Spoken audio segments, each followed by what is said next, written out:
Salut, les fonctions de boxTrace4Objects et multiboxTrace4Objects vont nous permettre de pouvoir tracer une ligne qui va partir d'un point A d'un point B.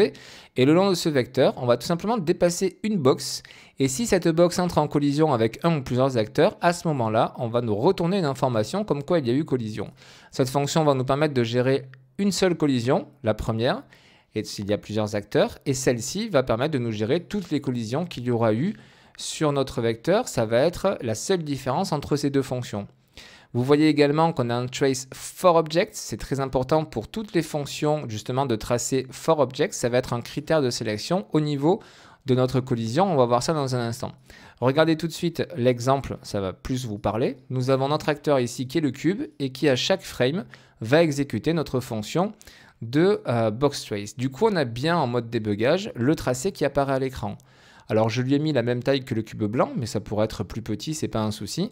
On a donc un tracé qui part, qui est rouge tant qu'il n'y a pas de collision. Une fois qu'il y a une collision, elle est symbolisée par le petit carré rouge qui est ici, c'est le point d'impact. Et on voit que le tracé, du coup, devient vert, tout simplement parce qu'on a eu la collision voulue. Et donc après, le tracé, il va jusqu'au bout. Et on a beau entrer visuellement en collision avec d'autres acteurs, ce n'est absolument pas géré. Tout simplement parce que nous sommes dans la fonction boxTrace qui nous retourne que la première collision, donc elle ne va tout simplement pas gérer les autres collisions. On verra après qu'on peut gérer les autres avec cette deuxième fonction. Je reviens sur mon exemple. Comme je vous le disais, nous sommes sur des fonctions qui sont des fonctions de trace for objects. C'est tout simplement un paramètre dans les collisions de chacun des acteurs qui composent notre jeu. On va regarder tout de suite. Mais tout d'abord, le fonctionnement, c'est quoi? Notre tracé, comme je vous le disais, donc il va aller dans une direction. Ça va déplacer notre box sur le long de ce tracé. Et dès que ça va rencontrer un acteur, il va dire OK, il va analyser cet acteur et il va lui dire toi, est-ce que tu as pour type d'objet, d'où le nom ici de la fonction et un des inputs que l'on va voir après, est-ce que tu as pour type d'objet un type d'objet que ma fonction ici a de renseigner? C'est-à-dire que nous, quand on va lui dire tu vas rechercher tous les objets qui ont pour type un pawn, c'est-à-dire un acteur qui peut se déplacer, eh bien lui, quand il va croiser un acteur, il va lui dire, il va l'interroger. Il va lui dire OK, c'est quoi ton object type? Et lui va lui dire quel est justement cet object type. Si c'est un des objets ici qui est renseigné dans un input que l'on va faire tout à l'heure, alors à ce moment-là, il y a collision. Si lui ne fait pas partie, n'a pas pour object type un qui sont listés dans la fonction quand on exécute, à ce moment-là, ça va passer au travers. C'est exactement le cas de ce cube, je crois, si je ne dis pas de bêtises. Voilà. Vous voyez, j'ai déplacé le bleu, donc il n'y a plus de collision. Mon cube vert qui est juste derrière ne répond pas justement à cette demande. Vous allez voir dans un instant. Du coup, il n'y a pas de collision qui se fait. Donc je remets mon cube bleu au milieu. Alors concrètement maintenant, les collisions. Ce que je fais ici sur cet acteur, on peut le faire sur tous les static mesh de votre jeu et sur tous les blueprints de votre jeu. Ça va être justement le paramétrage des collisions. Chacun des acteurs dans votre jeu a des collisions. Il ne peut pas ne pas y en avoir. S'il n'y en a pas, c'est que son paramètre collision est désactivé. Donc il a quelque part un système de collision. Et je prends mon exemple avec ce cube, et ça vous pouvez le faire avec tous les acteurs. Dans la colonne de droite, donc par défaut nous sommes ici, on scrolle et on va venir jusqu'à ce paramètre collision, la rubrique collision. C'est là où on va avoir toutes les infos pour gérer ça. Sur la ligne collision preset, on va passer en custom. Vous voyez qu'il y a plein d'infos par défaut que l'on peut utiliser, plein de paramétrages. Nous, on va prendre custom pour faire ce que l'on souhaite dans le cadre du tuto pour vous montrer un petit peu tout ça. Le paramètre suivant, ça va être est-ce qu'on active ou pas la collision? Comme je vous le disais, on peut très bien dire ici no collision. Du coup, ce mesh existe, mais on ne gère pas du tout les collisions. Du coup, on voit bien que notre tracé reste rouge, il n'y a absolument pas de petit carré ou que ce soit. Il voit cet objet, il le voit, mais sauf que comme il n'y a pas de collision, il passe à travers et continue son chemin. Par contre, si je reviens sur la liste et que je choisis collision enabled, j'active les collisions, là on retrouve bien notre élément. Vous voyez ici, le collision enabled, il a entre parenthèses le query and physics, de préciser. Et effectivement, dans la liste déroulante, on peut choisir query only ou physics only. La différence entre ces deux types de collisions que nous avons dans Unreal, c'est que le physique, ça va vraiment être une collision physique entre des acteurs qui se rentrent dedans comme ça, qui se percutent. Et l'autre collision qui nous intéresse, c'est la query. C'est vraiment quand il n'y a pas de déplacement d'acteurs, mais qu'on interroge Unreal. On fait des tracés qui n'apparaissent pas aux yeux des joueurs, et on interroge UE en disant, OK, dans cette direction, sur telle forme de tracé, est-ce qu'il y a des acteurs que l'on croise? Et s'il y en a, donne-moi toutes les informations que tu as dessus. C'est exactement ce que font les fonctions de trace. Et là, pour faire ça, on a besoin que le query soit activé. Donc soit dans le collision enabled, on n'active que les queries, soit on active tout, comme ça on est sûr que ça fonctionne. Et le deuxième paramètre qui est donc le plus important, l'object type. Et effectivement, on va pouvoir choisir ici le type d'objet. Vous voyez que par défaut, il y en a 6. Ce sont des paramètres qui sont prédéfinis dans Unreal. On peut, si on vient dans les Project Settings, puis dans la rubrique Engine et Collision, on va pouvoir rajouter ici des canaux d'objets. C'est appelé les canaux, tout comme les canaux de tracé, comme on a déjà vu sur ma chaîne.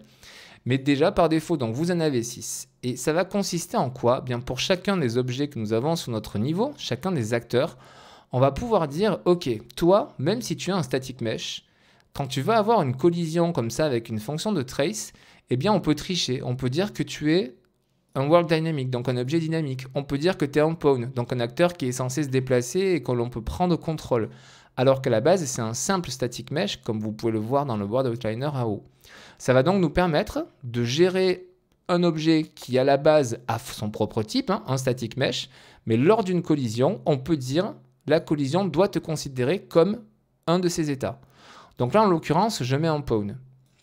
Tous les paramètres qui sont en dessous, on s'en moque. C'est-à-dire que vous voyez, on a des collisions ici avec des réponses de tracé ou d'objet.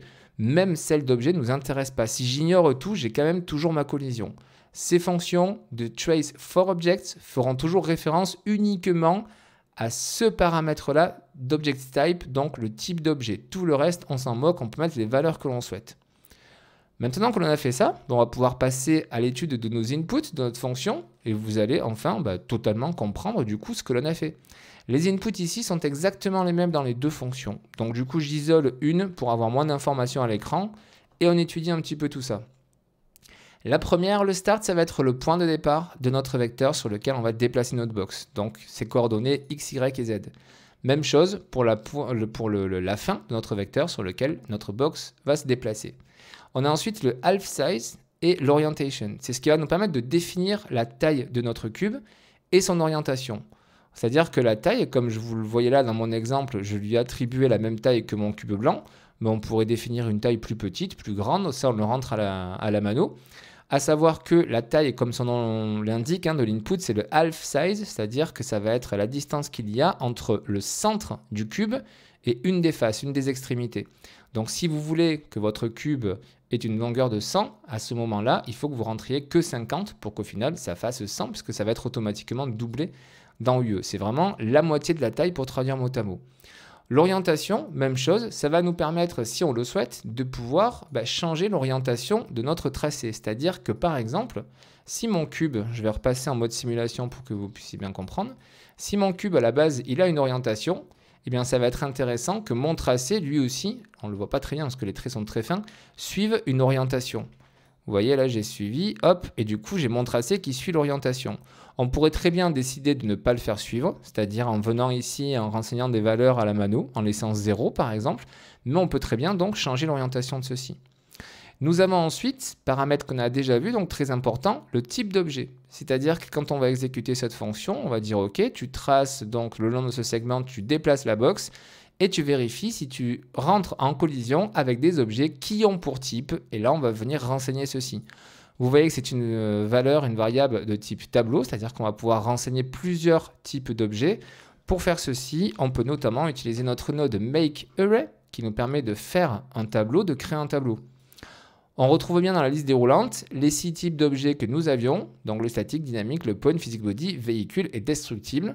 Et bien là, je peux très bien dire, je veux rentrer en collision, je veux voir s'il y a des objets de type world dynamic, et ici, en ajoutant sur le plus, on peut rajouter des éléments, et pawn. Et donc comme ça, ma fonction de box trace va rentrer en collision uniquement avec des objets world dynamic et pawn, peu importe le nombre d'objets qu'il y a devant elle. Les autres seront totalement oubliés. Je continue, le trace complex, s'il est activé, va nous permettre de retrouver des informations un petit peu plus précises. Vous l'utiliserez rarement, je vais faire un tuto dédié à ça. Actors to ignore va nous permettre d'ignorer des acteurs comme son nom l'indique, c'est-à-dire que là aussi, on va pouvoir faire un makeArray pour créer un tableau. Et là-dedans, on va pouvoir venir renseigner ici les instances des objets en jeu, c'est-à-dire ce cube et ce cube par exemple. On va mettre ici leur référence de façon à ce que, même si ici ils correspondent bien, si leur object type est exact à celui qui est renseigné ici dans notre fonction, ils seront quand même ignorés par notre fonction. Et enfin, nous avons des fonctions de débugage. Si vous mettez sur None, il n'y a pas de débugage. Et si vous choisissez une des 3 autres valeurs, vous allez avoir les lignes que j'utilise ici qui s'affichent, donc rouge et verte, qui vont vous permettre de débugger votre fonction. Juste le temps d'une image par seconde, juste le temps que vous allez renseigner ici si vous choisissez for duration, c'est exprimé en secondes, et sinon persistent, tant que vous n'aurez pas appuyé sur stop ou échappe, vous aurez l'information qui apparaîtra à l'écran. Donc là, on vient de voir tous les inputs qui sont exactement les mêmes pour la version multibox. Je vous montre mon exemple qui est ici. Je zoome un petit peu, c'est parti. Donc sur l'eventic, à chaque image par seconde, j'exécute donc ma fonction de boxTrace for object. En input, début de mon vecteur, je viens renseigner, je prends la référence en fait de mon cube qui est ici, et via la fonction getActorLocation, je récupère tout simplement son emplacement, sa location dans l'univers 3D. Ça va être le centre, enfin ça va être le pivot de l'objet qui va servir justement de référence. En l'occurrence, là, il est au pile poil centre de mon cube, donc c'est le centre de mon cube qui va servir de référence, de point de départ de mon vecteur. Le point de fin, je récupère cette location donc de mon cube, et devant lui, je trace une distance de 1000 unités, c'est-à-dire de 1000 cm, soit l'équivalent de 10 mètres, et ça me permet de tracer ce vecteur. Ensuite, le paramètre half-size. Tout à l'heure, on l'a vu, donc on peut venir soit renseigner des valeurs manuellement. Attention, comme je vous l'ai dit, c'est half-size, la moitié de la taille, c'est depuis le centre du cube. Donc si je mets 50 aux 3 valeurs, ça veut dire que ça va me tracer un cube qui aura une longueur d'arête de 100 à chaque fois, puisque ça va forcément doubler la taille. Mais on peut également aussi venir renseigner des valeurs de façon dynamique si notre base, enfin si on souhaite que notre tracé ait exactement la même forme que la base, ce que je vous ai montré là en fait avec mon cube. Dans ce cas-là, il y a plusieurs façons. Moi, j'ai récupéré via cette fonction getActorBounds. J'utilise ici le boxExtend qui me permet de récupérer cette valeur. Je ne m'attarde pas là-dessus, c'est vraiment un exemple, mais je vous ferai des tutos dédiés à ça sur ma chaîne. Ensuite, l'orientation, pardon. Eh bien justement, ce que je vais faire, c'est que je vais récupérer l'orientation, donc la rotation de mon cube, de façon à ce que automatiquement le tracé qui va suivre prenne son orientation. Imaginons, je dis quelque chose de très bête, mais je suis un personnage, je suis actuellement un petit peu couché comme ce cube, donc j'ai un axe d'orientation précis, j'ai une orientation précise ici sur l'axe X. Quand je vais tirer, imaginons là aussi, c'est assez stupide, mais que je tire des balles qui soient carrées. Si je veux une précision extrême, je veux que ma balle soit gérée comme ceci, c'est-à-dire qu'elle doit garder sa rotation le long du tir. Et donc, dans l'absolu, dans mon exemple stupide, si j'ai un personnage qui est à cet endroit-là, couché dans le même sens d'orientation, il ne devra pas être touché. Si ma box est comme ça, je vais le toucher, alors que réellement, mon personnage initialement sera tordu. Pour vous expliquer juste, ça vous permet de gagner vraiment en précision, en fait, le fait de prendre l'axe d'orientation de base de votre objet qui va exécuter cette fonction pour l'appliquer ici à l'orientation. Pour faire cela, j'ai utilisé une fonction que j'ai déjà vue sur ma chaîne, le getActorRotation, qui me permet de récupérer les informations de rotation de l'acteur depuis lequel j'exécute ma fonction. Et donc, ça m'a permis de bouger tout ça. Ensuite, pour le type d'objet, là, on a deux possibilités. Comme je vous l'ai montré tout à l'heure, soit on fait un tableau avec le node makeArray, et ça nous permet de faire un tableau ici, soit on passe tout simplement par une variable en faisant clic droit, promote to variable, et du coup, ça va automatiquement vous faire ceci, créer une variable et la relier à ce paramètre-là. Une fois qu'on a compilé, en sélectionnant ce node, on peut venir à droite et on peut modifier notre variable. Donc on peut ici rajouter les types d'objets. Là, j'en ai pas mis, donc si je compile, on risque, non, on n'a pas d'erreur, mais on pourrait avoir une erreur parce qu'effectivement, je vais faire un tracé sans préciser de type. Donc on est sûr et certain de ne pas retrouver en fait d'objet. Je n'ai pas fait le test, mais j'imagine que c'est ça. Le but de cette fonction, c'est justement de préciser des types. Donc je sélectionne ma variable et je vais ici venir rajouter par exemple deux types qui vont être worldDynamic pour le premier et point pour le deuxième. C'est exactement pareil que de faire le makeArray. L'avantage de passer par une variable, c'est que si après je veux réutiliser une fonction avec cette même variable, je vais pouvoir facilement récupérer les mêmes infos. Les autres paramètres ici, je n'ai pas touché, j'ignore pas d'acteur, je ne trace pas de complexe, mon débugage, je mets juste sur une frame et ça me permet donc de faire l'exemple que je vous ai montré depuis tout à l'heure. Maintenant, ce qui est intéressant de voir, c'est ceci. Qu'est-ce qu'on va faire au niveau de ce que nous retourne cette fonction? Puisqu'elle fait son tracé, elle regarde s'il y a une collision et si ici, elle nous retourne des valeurs. Return value, vrai ou faux? Est-ce qu'il y a eu une collision? Ici, on va utiliser un branch qui va nous permettre de gérer les deux situations. Oui, il y a eu collision. Non, il n'y a pas eu collision. Dans le cadre de mon tuto, je vais mettre une valeur sur les deux, enfin je vais appliquer une fonction sur les deux. Donc le false, ici, j'appelle ma fonction sans mettre de texte. Ça va me permettre de vider tout simplement mon interface utilisateur, le texte que je vais afficher en bas à gauche. Ça, c'est pas vraiment super important. Ce qui est important, c'est le cas où c'est vrai. À ce moment-là, le outIt ici, c'est un élément de structure. Vous voyez, le tooltip nous indique hit result structure. Autrement dit, cette structure comprend toutes les variables qui sont retournées par rapport à la collision. On va pouvoir savoir exactement où elle a eu lieu. On va savoir sur quel acteur justement elle a eu lieu. Et pour faire ceci, on fait comment? On place un node, on relâche, on vient sélectionner le break it result qui nous permet d'afficher ceci et donc de retrouver toutes ces variables qui étaient incluses dans cet output ici, le outIt. Et ensuite, libre à vous dans le cadre de votre script de pouvoir utiliser toutes ces variables-là. Je vous fais une vidéo dédiée à ce break it result pour vraiment vous expliquer chacun de ces points, chacune de ces variables, mais grosso modo, est-ce qu'il y a eu impact oui ou non? À quelle distance elle a eu lieu par rapport au départ de notre tracé? Quel est le point d'impact exact, donc la situation dans l'univers 3D, le location de l'impact? Quel est l'acteur qui a été touché? Je vais utiliser cette information, moi, pour retourner le nom de l'acteur dans mon interface utilisateur. Et donc, voilà, vous avez quelques paramètres comme ça, quelques valeurs, variables que vous pouvez utiliser pour faire quelque chose de spécifique dans votre jeu. Jouer un son à un endroit précis s'il y a eu impact, faire quelque chose avec l'acteur en question qui a été touché, à vous après de l'adapter à votre jeu. Donc sur le pinchou ici, j'exécute ma fonction pour écrire dans l'interface utilisateur et comme je vous le disais, je vais retourner le nom de l'acteur. C'est parti, on va tester tout de suite notre script et vous allez voir qu'en bas à gauche, nous avons bien l'information actuellement cube bleu, un plat cube bleu qui apparaît. Cube bleu 2, c'est le nom de cet acteur. Si je le déplace, on n'a plus d'informations parce que les autres acteurs n'ont pas les bonnes valeurs en object type. Donc je vais prendre le vert, je vais changer ici son object type et je vais le passer en world dynamic ou pawn puisque j'ai mis ces deux valeurs, hein, rappelez-vous, dans la variable. Si je mets pawn ou si je mets world dynamic, c'est pareil, il y a collision et ça me retourne bien le nom de mon cube vert. Je fais pareil pour le bleu qui est derrière, je le passe en pawn. Il n'apparaît pas parce que cette fonction me retourne que la première collision. Si je déplace mon acteur, on a bien le cube bleu 3 qui apparaît, puisque du coup, c'est lui qui est devant et qui récupère la collision. Donc voilà comment on récupère simplement les valeurs et comment on va pouvoir jouer sur chacune de ces valeurs. On a fait la version simple de la fonction. Enfin, quand je dis simple, c'est celle qui nous retourne donc qu'une seule collision. On va tout de suite voir, et ça va être rapide, la version qui nous retourne plusieurs collisions. Je dis que ça va être rapide parce que tous les inputs, c'est exactement pareil. Du coup, je ne vous refais pas la description. J'ai mis exactement les mêmes valeurs. Par contre, au niveau de l'output ici, qu'est-ce qu'on voit? Eh bien, on a toujours notre return value qui nous dit vrai ou faux. Est-ce qu'on retourne quelque chose ou pas? Sur le false, j'appelle ma fonction custom comme tout à l'heure qui me permet de vider mon interface utilisateur.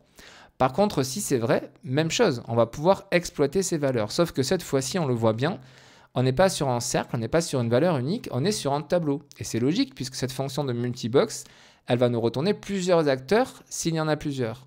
Comment on va faire ça? Déjà, il y a une chose qu'il faut savoir au niveau des collisions. Je vous repasse dans le jeu et on fait tout de suite le test. J'ai activé ma fonction. Cette fois-ci, hop, là, j'ai pas mis une débugage. Je mets une débugage sur OneFrame. Donc là, c'est bien ma fonction de multibox. Mon premier cube donc, est bien pris en compte, les autres non. C'est tout simplement parce qu'ils n'ont pas le bon type d'objet. Si mon cube vert, je le passe ici en World Dynamic ou Pawn, automatiquement, il est pris en compte. Le troisième, si je fais pareil, je le passe en World Dynamic, hop, il est pris en compte aussi. Donc je vais bien avoir mes 3 collisions cette fois-ci qui vont être prises en compte et je vais pouvoir les récupérer grâce à ma fonction. Juste un petit aparté, une petite parenthèse. Si je prends le vert par exemple et que je ne mets pas la bonne collision, vous voyez que ça ne bloque pas. On a la collision ici, elle arrive sur l'objet suivant. Salut, quel est ton type? Ah non, toi, je te regarde pas, tu m'intéresses pas. Le tracé poursuit, hop, salut, quel est ton type? Ah oui, toi, il faut qu'on entre en collision, et hop, elle le gère. Donc, c'est absolument pas bloquant d'avoir entre deux acteurs qui ont le bon type, un acteur qui n'a pas le bon type. C'était la précision. Donc maintenant, le sens de lecture, très important. Notre tracé par ici, il va prendre cette première collision, il va l'enregistrer. Celle-ci, il va la zapper, puis il va arriver ici, il va avoir la deuxième collision, il va l'enregistrer. Et l'ordre de collision est important parce qu'on va le retrouver dans notre fonction. Ici, nous avons toutes les collisions enregistrées les unes après les autres. Et pour pouvoir travailler sur nos fonctions, on peut utiliser un node qui s'appelle forEachLoop et qui va nous permettre justement de pouvoir travailler sur chacune d'elles. Comment est-ce qu'il fonctionne ce node? C'est tout simple. Une fois qu'il est exécuté, il récupère ici, vous voyez, toutes les informations sur les collisions. S'il n'y a aucune collision, tout ce qu'il y aura derrière ce pin d'exécution ne se fera pas. S'il y a une collision qui nous est retournée, eh bien, on va exécuter un script ici. On va dire par exemple affiche le nom de l'objet ou on va afficher un décal à l'endroit où il y a eu par exemple la collision. Donc ici, on va appliquer nos fonctions pour faire spawn un décal. Et les informations de collision, on va les retrouver ici. On part depuis le ArrayLM et on fait un break. Donc vous voyez, contrairement à notre première fonction qui nous retournait qu'une collision, qu'un hit, on retrouvait directement l'info ici. Notre deuxième fonction qui nous permet de retourner plusieurs hits, eh bien on va passer par une intermédiaire qui va être par exemple de boucler, comme on dit, sur toutes les collisions pour faire pour chacune d'elles un bout de script. Donc lui, il va lire la première collision. On va dire par exemple, on va faire un print string que je ne vais même pas exécuter parce que ça ne donnera rien, on est sur un event tick, mais on affiche ici et je veux afficher le nom de l'acteur en question. Si je fais ceci, à ce moment-là, ça va prendre la première collision, récupérer l'acteur rencontré, afficher son nom et immédiatement après, comme il n'y a rien d'autre à faire, ça va venir ici, ça va récupérer la deuxième collision s'il y en a une deuxième. On va récupérer les infos de la deuxième collision et ça va afficher le nom de l'acteur de la deuxième collision et ainsi de suite. C'est une des façons de pouvoir traiter comme ceci en tableau. Tout ça pour vous dire que on va récupérer ici donc toutes les collisions que nous aura retourné notre tracé. Donc voici ce qu'il fallait savoir sur nos deux fonctions de boxTrace4Object et de multiboxTrace4Object. N'hésitez pas, l'espace commentaire est là. N'hésitez pas à regarder toutes les autres fonctions qui fonctionnent avec ce trace4Object ou toutes les fonctions de trace tout court, puisque vous avez toujours le même système. Et j'ai essayé d'expliquer les choses un petit peu différemment sur chacune des vidéos pour être sûr que les choses soient claires pour vous.